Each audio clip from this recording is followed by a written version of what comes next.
quando os papéis são trocados.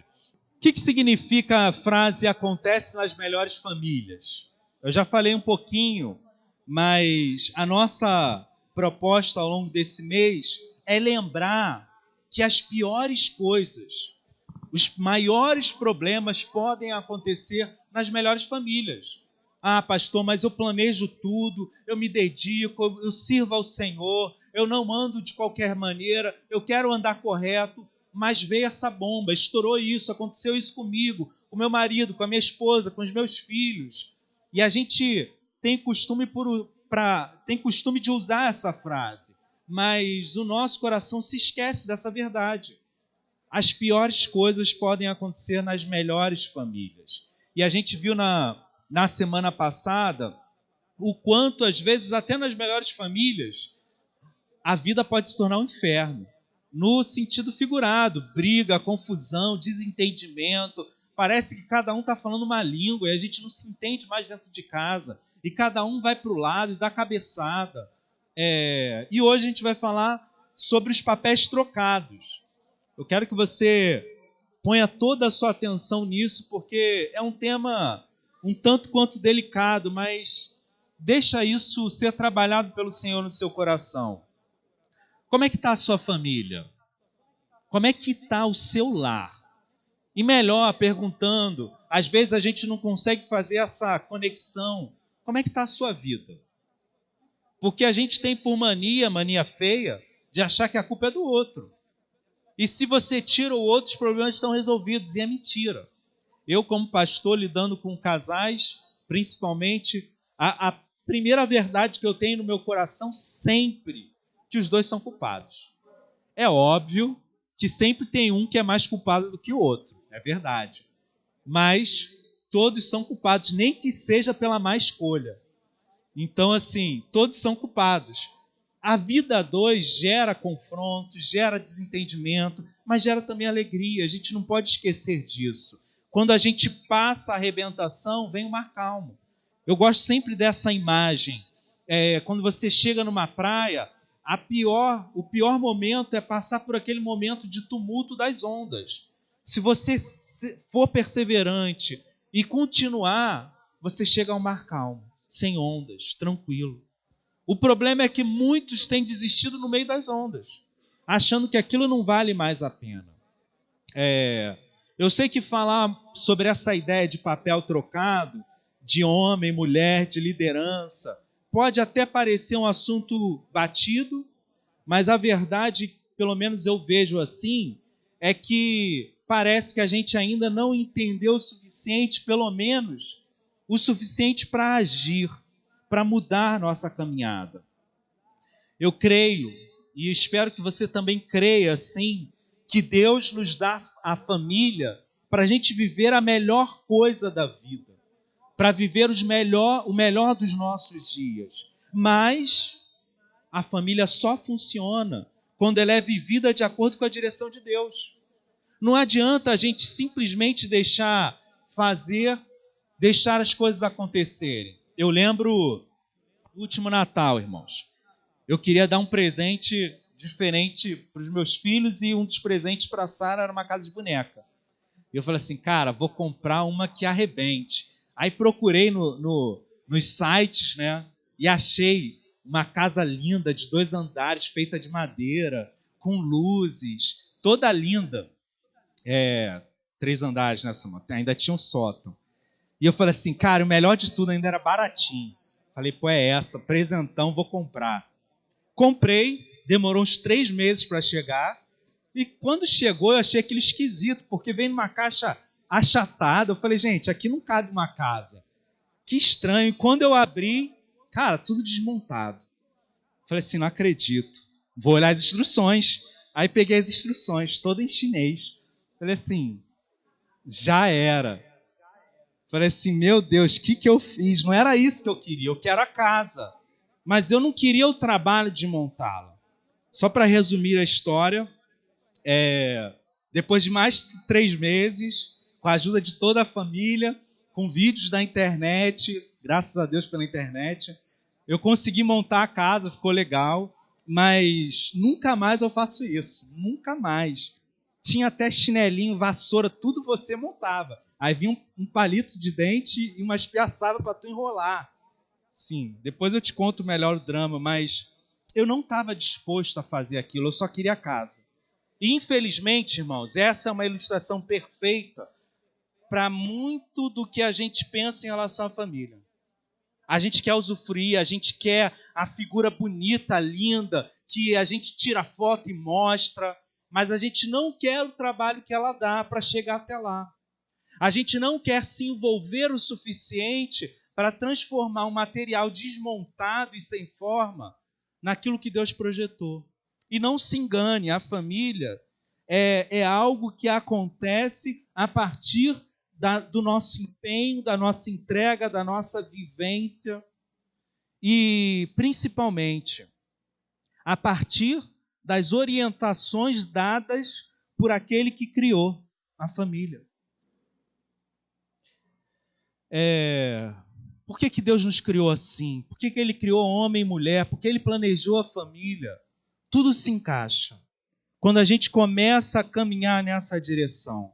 Eu lembro, fazendo a mensagem, eu lembrei de um texto que está lá em Mateus 19, versos 3 a 12, que eu não vou ler, mas Jesus é confrontado por alguns fariseus sobre a questão do marido poder repudiar, poder mandar embora sua mulher.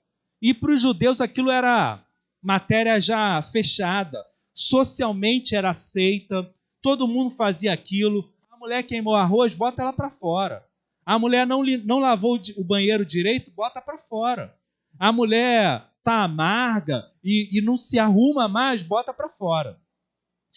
E era muito fácil para os judeus acharem que como aquilo era algo que Moisés validava, que a sociedade validava, ou seja, religiosamente e socialmente, ninguém tinha problema com isso. Mas Jesus tinha. E aí Jesus começa a mudar o nosso coração e mudar a nossa maneira de enxergar as coisas.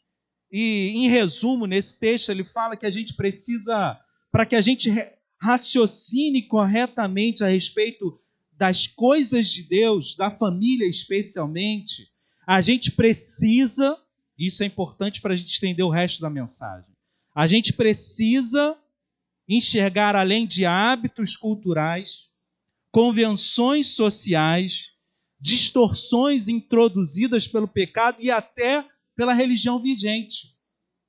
Discutir opiniões pessoais, listas de regras e punições não ajuda. O que ajuda é o nosso coração desejar saber o que Deus quer, desejar viver a vontade de Deus.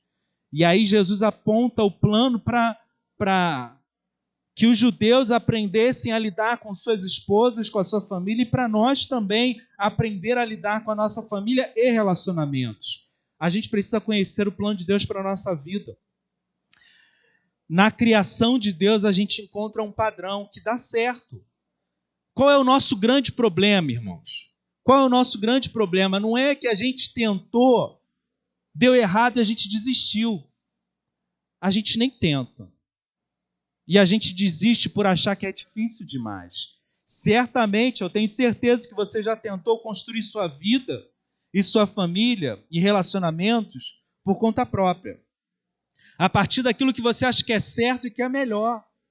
Mas se você for sincero com você mesmo, você vai ver que o resultado simplesmente é um rascunho daquilo que deveria ser.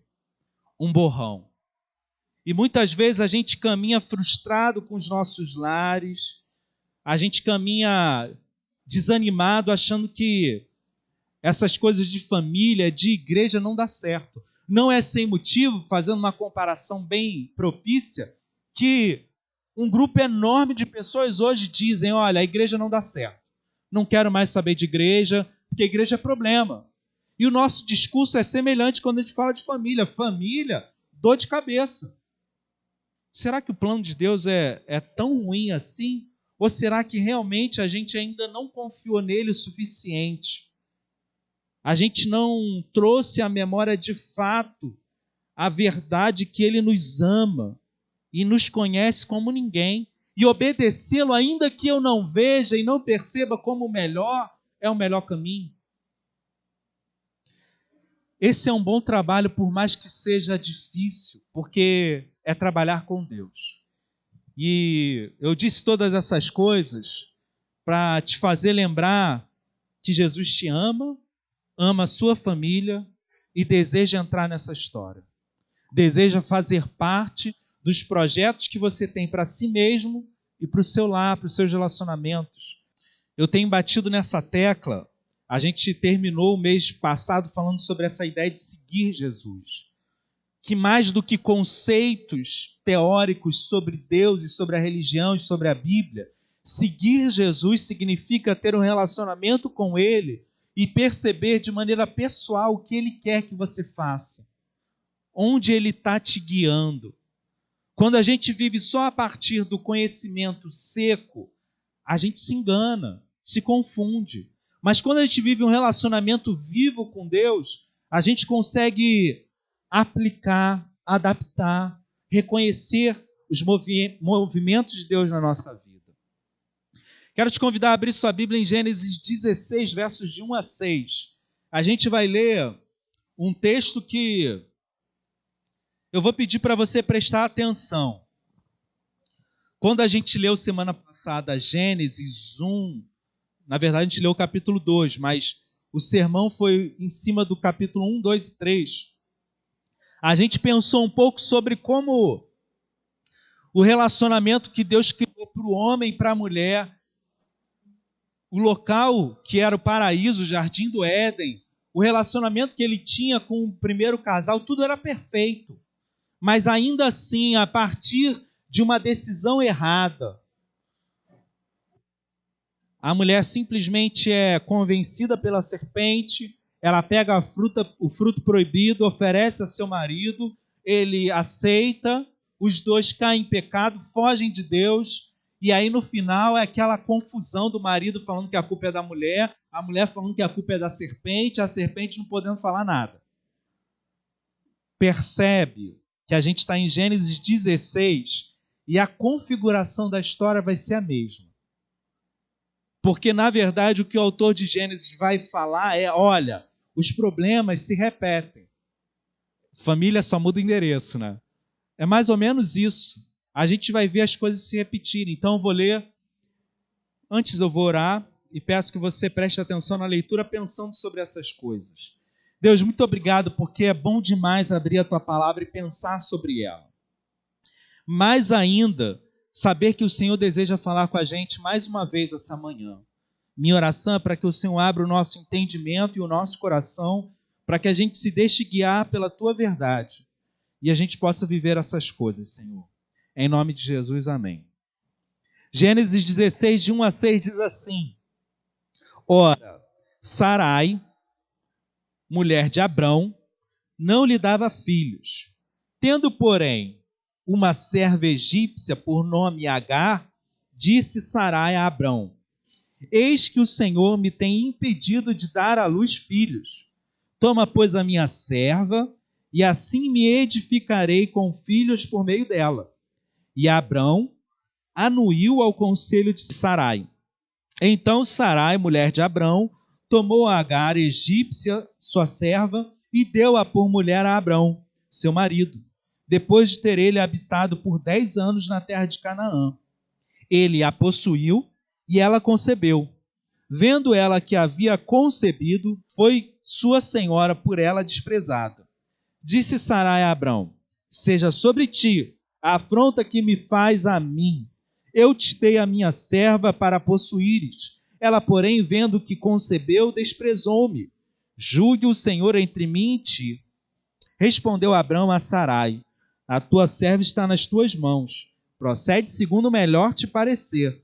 Sarai humilhou-a e ela fugiu de sua presença.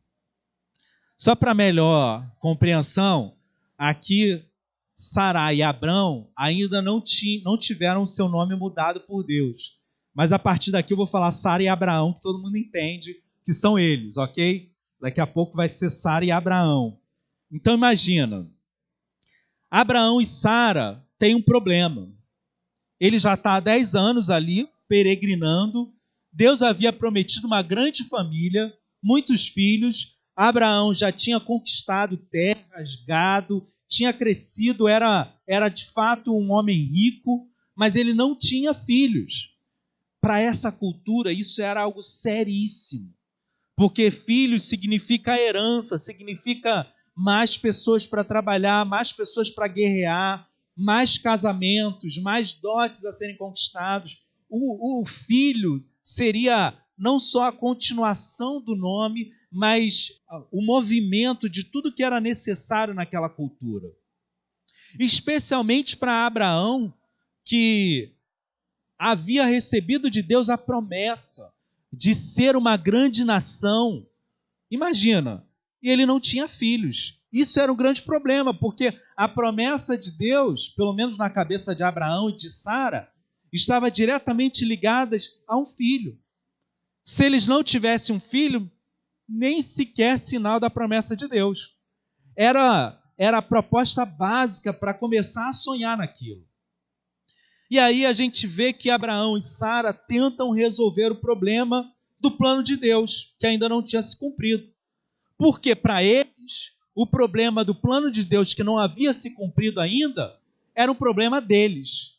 Porque eles queriam ter filhos, eles queriam ver a promessa de Deus se cumprir, eles queriam viver aquelas coisas.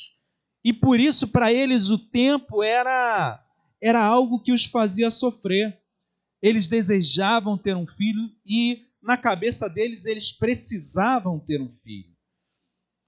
E aí é interessante a gente já começar a pensar que, em momentos de crise, até as pessoas que talvez você considere mais espirituais e mais envolvidas com Deus podem cometer os piores erros e pecados que a gente talvez não consiga associar a eles. Que Abraão, mesmo sendo o pai da fé, nessa hora não tem fé suficiente. E ele sucumbe, ele cai diante de um plano alternativo que Sara lhe apresenta. O problema, irmãos, e eu quero começar chamando a atenção para isso, é que normalmente a gente associa espera ou demora a fracasso. E normalmente, quando a gente fala de Deus, não é o caso. Espera e demora não significa fracasso. Para Deus, na maioria das vezes, significa que Ele está nos preparando para viver o que a gente precisa viver. E que se por acaso a gente recebesse aquilo que a gente anseia, a gente sequer estaria pronto para viver essas coisas. E Deus estava preparando o ambiente. Mas para Abraão e Sara, eles estavam prontos. Então, mantenha a sua Bíblia aberta. Vamos caminhar um pouquinho nesses 6 versículos, só para a gente conseguir entender o que está acontecendo. Versos 1 e 2, se apresenta a questão. Eu vou reler e a gente vai conversar sobre cada versículo um pouquinho. Ora, Sarai, mulher de Abraão, não lhe dava filhos, tendo, porém, uma serva egípcia por nome Agar, disse Sarai a Abraão, eis que o Senhor, olha o que ela fala, eis que o Senhor me tem impedido de dar à luz filhos. De quem é a culpa? É de Deus. Se eu não tenho filhos, a culpa é dele. Toma, pois, minha serva, e assim me edificarei com filhos por meio dela. E Abraão anuiu ao conselho de Sara. Se você virar a página da sua Bíblia, em Gênesis 15, Abraão, numa conversa com Deus, está chateado. E ele fala assim, pô, Deus, trazendo para o português mais popular, pô, Deus, você está me dando muitas coisas, eu estou conseguindo vitórias, mas quem vai ser herdeiro disso tudo vai ser um servo que nasceu na minha casa, eu não tenho filhos. E Deus fala para Abraão, olha só, sai da tua tenda, vamos olhar o céu, olha para as estrelas, conta. Esse vai ser o número da sua descendência. E imagina Abraão tendo seu coração ardendo. Caramba, é isso, as estrelas, meus filhos, vai nascer um monte. Só que o tempo passa e Sara não tem filhos. Que história é essa? Que promessa furada é essa? O que Deus quer comigo? Como é que Ele manda eu sair da minha tenda, olhar para as estrelas, se eu não tenho nenhum filho? Tá de brincadeira, né? Está falando de uma constelação de estrelas quando eu não tenho nenhum. Eu não quero uma constelação, quero um pelo menos. E as mulheres são sensíveis àquilo que aflige o coração de seus esposos. São talvez muito mais sensíveis do que nós, homens. E aí Sara consegue perceber o quanto aquilo afligia o coração de seu marido Abraão. Então ela tem uma ideia. Ideia genial. Vou pegar a minha escrava e vou consentir, vou dar ao meu marido para que eles tenham filhos. Traição consentida. Não tem problema, porque era uma prática comum naquela época. Socialmente, aquilo ali era feito. Sara não estava fazendo nada de anormal, de escandaloso. Então Abraão fica quieto, já que a culpa é de Deus, vamos resolver a gente aqui. Deus não está deixando você ter filhos, então ele quer que a gente faça de outro jeito. Beleza, Agar está aí para isso. E aí Agar e Abraão têm a sua noite, enfim. O grande problema é que, apesar de aquilo não ser um problema para a sociedade, para a época, era um problema para Deus. Abraão e a própria Sara, no afã de tentar resolver um problema, não consultam Deus. Às vezes, coisas que parecem lógicas demais, perfeitas demais, porque todo mundo faz, porque é aceito, porque ninguém é contrário, não significa que está no projeto de Deus. Por isso, a gente chama ele de um Deus vivo, que é necessário que eu me conecte com ele o tempo todo. Que eu tenha um relacionamento, que eu viva a partir dele. Não adianta eu aprender uma cartilha e achar que eu vou viver muito bem com Deus. Não, é mais do que isso.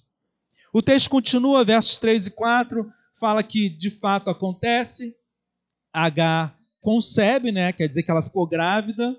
E quando ela percebe que ficou grávida, o verso 4 diz que ela despreza Sara. O plano parece funcionar. A Agar fica grávida, legal, agora as coisas estão dando certo, o projeto de Deus vai acontecer, é só vitória, vamos para frente. Só que a solução humana vira um problema humano, obviamente. E aquilo que já estava ruim fica pior. Porque se Abraão não tinha um filho para ser herdeiro, mas tinha pelo menos uma convivência, uma família que estava caminhando, agora a família vira de cabeça para baixo. Porque Agar entra na história, ela se faz valer daquela situação, começa a desprezar a Sara e pronto. Como é que eles vão resolver isso?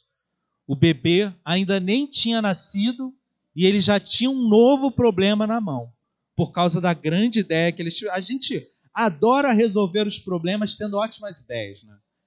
Mas o grande problema, irmãos, é que nem sempre as boas ideias são bíblicas ou são aceitáveis diante de Deus. Para terminar, versos 5 e 6, o que Sara faz? O que Sara faz? Chama Abraão e ela é direta. Seja sobre ti a afronta. Cadê? Seja sobre ti a afronta que se me faz a mim. Eu te dei minha serva para a possuíres. Ela, porém, vendo que concebeu, desprezou-me. Julgue o Senhor entre mim e ti. Chamou Deus para a conversa. Agora tu vai ter que lidar com Deus, Abraão. Pô, mas peraí, ela estava reclamando com Abraão, a ideia não foi dela? Por que ela está reclamando com Abraão?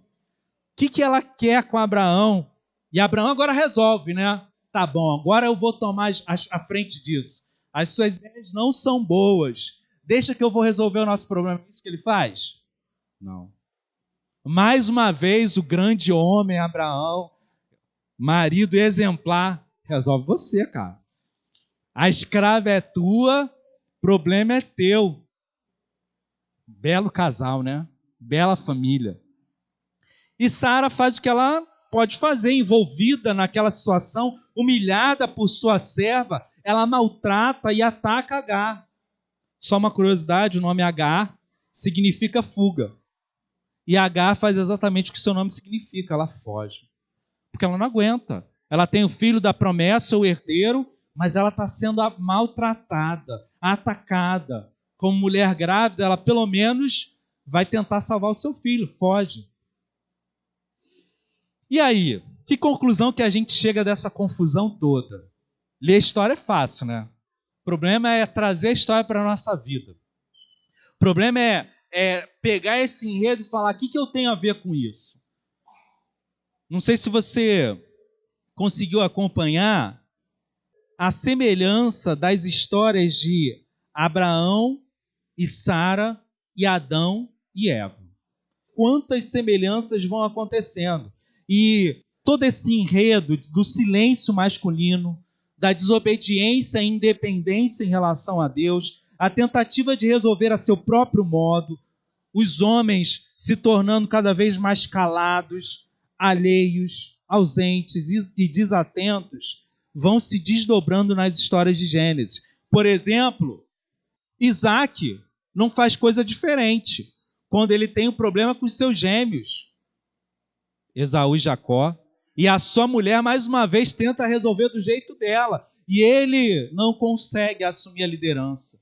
Você vai vendo que os problemas só se repetem.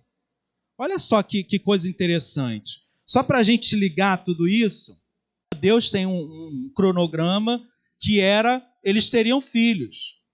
No jardim do Éden também havia um cronograma, eles viveriam da proposta de Deus, mas o anseio por viver seus próprios desejos, seu próprio tempo, nos desvia do projeto de Deus.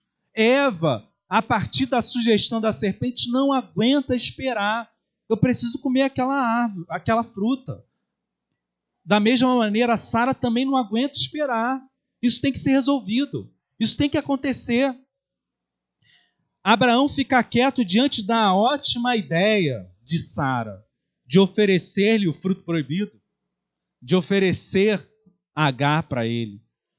E Adão também. Há fortes indícios no texto bíblico de que enquanto a serpente conversava com Eva, Adão estava ali do lado, ouvindo, em silêncio. E não disse uma só palavra, e quando lhe é oferecido a fruta que ele não deveria comer, a qual Deus falou com ele, para que ele não comesse, ele simplesmente pega e come. E o problema acontece, e o enredo continua, e mais uma vez, as acusações chegam a destruir a família.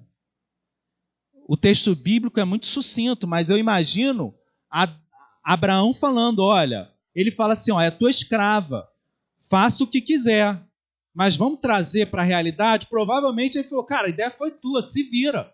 Você criou o problema. Você arrumou isso, agora você vai resolver. Mesma coisa que Adão fala. Olha, ela que me deu a fruta. Ela que criou esse problema. Resolve com ela, Deus. O que eu quero dizer com isso? Antes que os homens me peguem na saída. A culpa é dos homens. Acabou. Resolvido. O grande problema da humanidade são os homens. Porque aqui tem claro, irmãos, e os homens que estudaram o silêncio de Adão viram isso de maneira muito forte, tem claro um problema que o pecado introduziu no mundo. E é sério isso. Não é tema para discussão, mas para meditação. Os homens, a partir do pecado, sucumbiram à tentação de se calarem diante das questões, especialmente do seu lar, de se retirarem, pelo menos emocionalmente. Às vezes eles estão presentes fisicamente. E você vai ver o quanto isso se repete nas famílias. Aí você lembra, meu pai é assim, meu irmão, meu marido. Aí fica cutucando. E aí, por consequência, o desdobramento é claro. Bom, se não tem quem resolva isso, a mulher pega, vamos lá, vou resolver. E aí, de quem é a culpa? Do homem que não toma atitude ou da mulher que tomou a atitude que o homem deveria ter tomado? A grande pergunta de quem é o culpado, eu te respondo, se você responder, quem nasceu primeiro, quem veio primeiro, o ovo ou a galinha? É mais ou menos isso. Quem começou e quem tem fim, no final, todos são culpados e todos são vítimas. Porque a questão não é que a gente está jogando, eu lembrei a gente tem jogado muito lá em casa o detetive. O importante é descobrir quem é o culpado. Quem matou quem, em qual lugar, com qual arma. Aqui o problema não é descobrir quem é culpado. É perceber que todos nós fazemos parte das consequências do que aconteceu de ruim. mas que nós, como servos de Deus, temos a possibilidade de mudar a história na nossa vida, na nossa família. E aí a gente pensa no tema de hoje, dos papéis trocados. Sempre quando a gente vai falar de papéis trocados, a gente é simplista demais na conversa. Porque aí a gente vai falar sobre a autoridade masculina e a submissão da mulher. A autoridade masculina e a submissão da mulher nas mãos de quem não vive segundo Deus se torna o que a gente já sabe. Autoritarismo, maus tratos, violência, infelicidade, tristeza, tanto de um lado quanto de outro. Porque, de fato, a família em Deus só é uma família feliz quando nós somos guiados em nosso coração pelo projeto total de Deus. O projeto não é o homem é o cabeça e a mulher é a serva. Esse não é o projeto.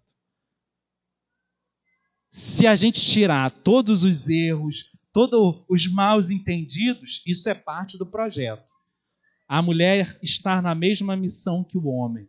E o homem ir à frente, enfrentando aquilo que pode ser perigoso, pode ser um problema. A gente pode se aprofundar nesse tema, mas eu quero que você não seja simplista nessas deduções. Eu separei uma citação de um livro chamado Feminilidade Radical, da editora Fiel. Ele diz o seguinte: quando você se dá conta de que homens têm subjugado mulheres por milhares de anos, você pode apenas se perguntar por que levou tanto tempo para que o movimento feminista se formasse. É infelizmente raro encontrar casamentos em que o esposo reconhece que ele carrega a responsabilidade da liderança e a exerce em humildade e amor, ao invés de em força e autoritarismo. Embora eu também seja contra muito do que o movimento feminista advoga, eu entendo por que ele surgiu. Eu acredito que se os homens cristãos fossem líderes servos no lar, ao invés de machistas presunçosos, o movimento feminista teria acabado em morte rápida e indolor. Se os homens não tivessem distorcido essa doutrina de liderança, nós não teríamos os problemas atuais entre homens e mulheres em nossa sociedade. E eu estou cansado de ouvir que as feministas são responsáveis pela decadência da família. Temos que colocar a responsabilidade onde ela é devida, nos cabeças dos lares. Simplesmente eu vejo que a sociedade tenta resolver com as armas que ela tem na mão. De maneira clara e direta, machismo, feminismo são apenas ações e reações de movimentos sem Deus, de ações sem Deus. E a grande questão não é a gente buscar acusações, mas pensar o que eu posso fazer diferente. Que tipo de vida a minha família pode ter de diferente?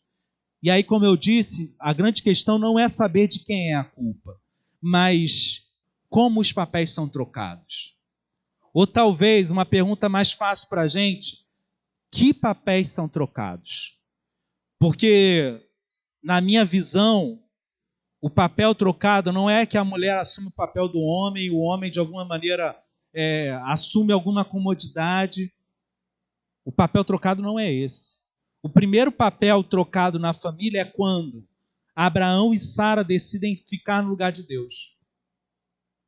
Quando o homem e a mulher hoje decidem ser Deus, em decidir os seus destinos, em tomar conta dos seus próprios corpos, em decidir a sua vida a partir das suas opiniões, das suas histórias, dos seus sofrimentos e só. Sem deixar que Deus seja Deus na sua história. Porque esse é o grande lance, irmãos, e a gente precisa capturar essa verdade. Deus não age na nossa lógica. Qual é a lógica do casamento na sociedade atual? E simples.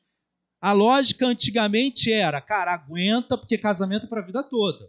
Sofre, apanha, seja infeliz. E aí, com parentes, é verdade, os homens dão as suas saidinhas e sejam felizes. Hoje mudou. A mulher se emancipou, trouxe muitos ganhos nisso. E aí a gente mudou a lógica. Qual é a lógica? Cara, não me faz feliz, eu estou indo embora. não traz soma para a minha vida, eu largo. Mas a lógica de Deus não é essa. A lógica de Deus é: escolha com sabedoria, a partir da orientação do próprio Deus, a pessoa que vai viver ao seu lado. Depois de escolher com sabedoria, saiba que a cada dia vocês vão ser transformados para chegarem até ser a semelhança de Deus, mas hoje ainda não são. E existe um processo que é longo, que é doloroso, e vocês precisam viver. A gente precisa viver. É verdade que por causa do pecado, em alguns momentos, com muita dor eu falo isso, a separação precisa ser considerada porque se corre risco, porque não há diálogo, porque alguém não tem um coração em Deus e causa mais sofrimento, e um sofrimento que é intolerável. Mas não deveria ser assim. Por isso que o princípio de escolher sabiamente é seríssimo, e não de acordo com conceitos desse mundo. Quando a gente tira Deus de cena em nossa vida e família e relacionamentos, o que sobra não tem jeito, é uma grande confusão, incompreensão e dor. É o que aconteceu com Adão e Eva, com Abraão e Sara e com cada um de nós. O primeiro passo, eu acho, para a gente ser prático, é parar de tentar encontrar culpados. Eu acho que a gente precisa olhar para nós mesmos. A vida que Deus nos deu e que eu posso gerenciar é a minha. Por mais que eu tenha influência nos outros, a vida que Deus me deu, que eu tenho possibilidade de gerenciar de maneira direta, é a minha. E eu preciso entregar a minha vida para Deus. Deixar que Ele reine sobre a minha vontade. Aí você vai dizer: ah, pastor, isso aí eu já sei, já ouvi milhares de vezes. Mas eu não estou te falando de vir domingo à igreja. Não só. Eu não estou te falando de você conhecer versículos bíblicos. Não só. Entregar a vida para Deus é fazer dele o teu amigo, o Senhor da sua vida, a razão de viver. E quando isso acontece, a gente consegue viver de maneira prática a família feliz e o reino real na nossa vida. Quero te dizer que isso não acontece do dia para a noite. A gente precisa aceitar na nossa caminhada em família, mas também na nossa caminhada com Deus, que a vida com Deus é uma caminhada longa, uma longa caminhada na mesma direção. E eu fiquei pensando um pouco sobre mim. Se você me chamasse há 15 anos atrás, eu não imaginaria que eu seria o que eu sou hoje. Eu fiquei pensando um pouco sobre isso, né? Cara, quando que eu ia imaginar que eu seria pai de 2 crianças? Um esposo. Não que esses sonhos não estivessem no meu coração, mas eu não via no jovem de 15 anos atrás o que eu tenho hoje. E hoje eu percebo que o que eu sou hoje faz parte de uma longa caminhada. Jamais imaginar que eu teria uma família feliz, um casamento que enche o meu coração, filhos que me dão orgulho, uma igreja em que eu iria pastorear vidas e cuidar de outros, e chegar ao ponto que Deus tem feito hoje de ser conselheiro para outros pastores, até mais velhos. Mas eu não era assim. Eu não nasci desse jeito. Deus fez isso quase que sem eu perceber, apenas me dando um desafio após o outro. Em muitos desses desafios, eu confesso, eu falhei. Eu deixei a desejar, eu errei, mas em outros eu consegui. E no meio desses desafios eu fui aprendendo. Aprendendo a não ser mais quem eu era ontem e desejar ser alguém diferente amanhã. Tudo isso faz parte da jornada que Deus nos oferece. Perceber que eu posso ser alguém diferente e melhor. E que eu não preciso ficar trancado dentro de um conceito e estagnado, sendo a mesma pessoa para sempre. Você acredita nisso? Hoje eu ainda vejo que eu estou distante do projeto de Deus. Muito. E eu vejo claramente os meus pecados, porque Quanto mais eu me aproximo de Deus, mais pecados eu posso ver. Mas eu sei que eu estou caminhando. E o que eu quero te propor hoje é esse caminho com Deus. Eu falei semana passada, e eu estou encerrando, que basta um pequeno desvio. Se você está andando em linha reta, você só precisa desviar um pouquinho. Daqui a um longo tempo, esse desvio vai ser gigante. Por isso que é tão importante voltar sempre ao caminho original, que é a caminhada com Deus. A principal questão, e é isso que eu quero falar com vocês hoje, não é sobre os papéis do marido na família, da esposa na família. Eu acho que muitas vezes a gente vai aprendendo a lidar com quem nós somos. E essas coisas não são um quadrado com fronteiras bem definidas. Por exemplo, para dizer de maneira bem clara, eu acredito que Deus separou o homem como cabeça e a mulher para viver essa missão.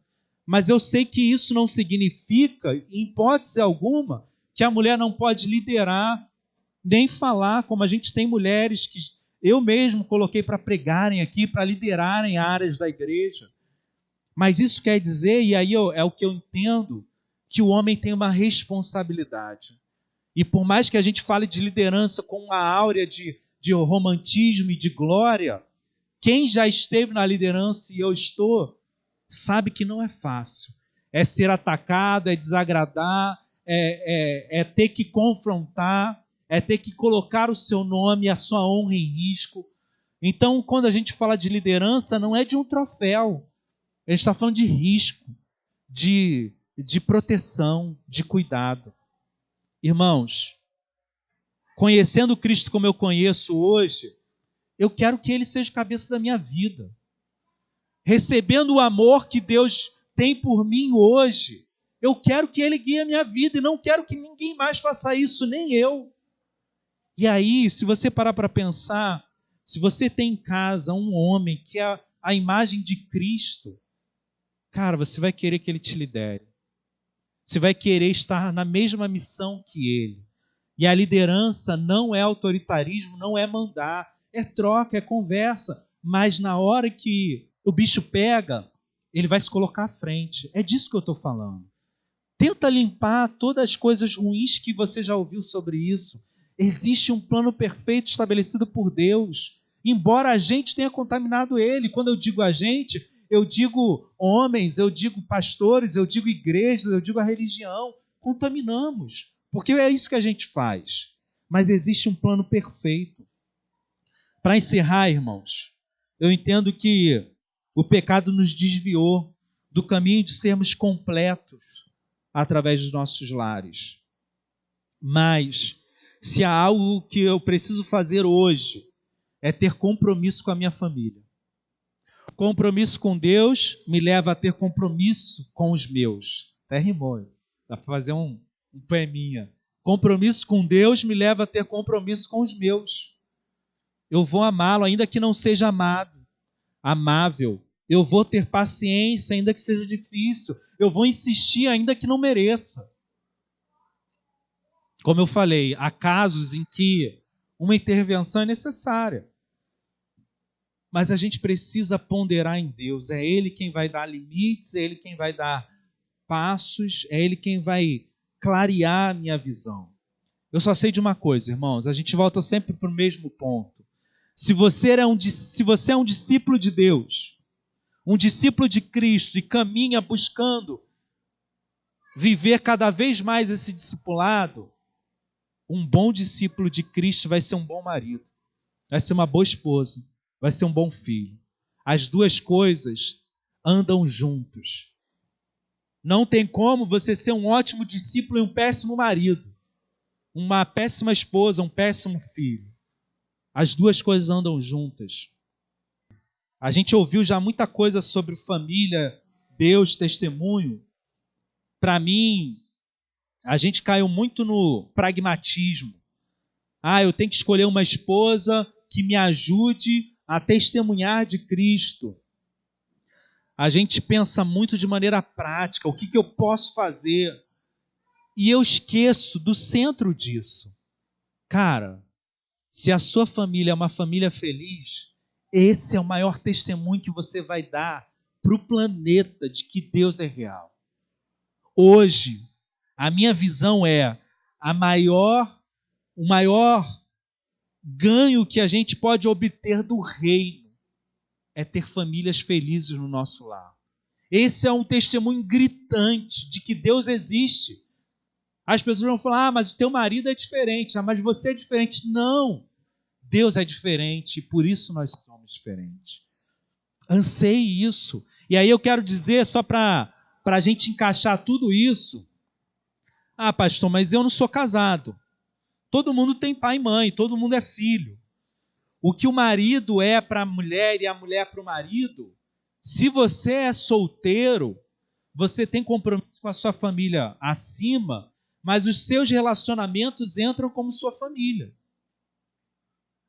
O tipo de amigo que você é, o tipo de relacionamento que você tem com as pessoas hoje, também é sua família, também é um testemunho. Para o solteiro, viver relacionamentos sadios de amizade é tão poderoso e necessário quanto para o casado é viver a vida comum a dois do seu lar. E a gente precisa conectar essas coisas na nossa cabeça.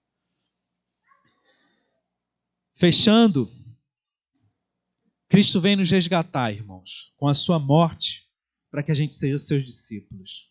E como discípulos, a gente viva como bons maridos, esposas, filhos, amigos. O nosso alvo principal é ser discípulo. Nosso alvo principal é conhecer a Deus e fazer que a nossa vida seja um reflexo dele. A família é uma consequência natural disso. Para encerrar o nosso desafio, quem lembra do desafio de semana passada, hein? As crianças lembram? Eu vou perguntar semana que vem. Não, semana que vem é aniversário. O desafio para as crianças, lembram? Era ter um tempo com a família. Conseguiram, crianças? Reunir com a família? Fica o desafio ainda. Ao longo dessa semana, todos os dias, se reunir com a família para orar. Se o papai e a mamãe estão muito ocupados, vai lá na cozinha, vai lá no escritório, vai lá na sala e ora com ele rapidinho. Fala assim, o pastor que mandou briga com o pastor. Eu vou aqui rapidinho fazer uma oração com você. Eu vou ler um texto que eu li, pai, mãe, e eu quero ler com você hoje. E aí o desafio de hoje, esse continua, mas o desafio de hoje é: invista intencionalmente nos seus relacionamentos. Se você é casado, invista no seu casamento. Se você é pai e mãe, invista nos seus filhos. Se você é solteiro, está namorando, investe no namoro. É solteiro, não tem nenhum namorado, nada disso, investe nos amigos. Relacionamentos são preciosos. Como eu faço isso, pastor? De maneira prática, desacelere. Tenha tempo de qualidade com a pessoa. Presenteie. Faça declarações, marque encontros. Marque um tempo, separe para viver, diminua suas obrigações. A gente precisa desacelerar mais.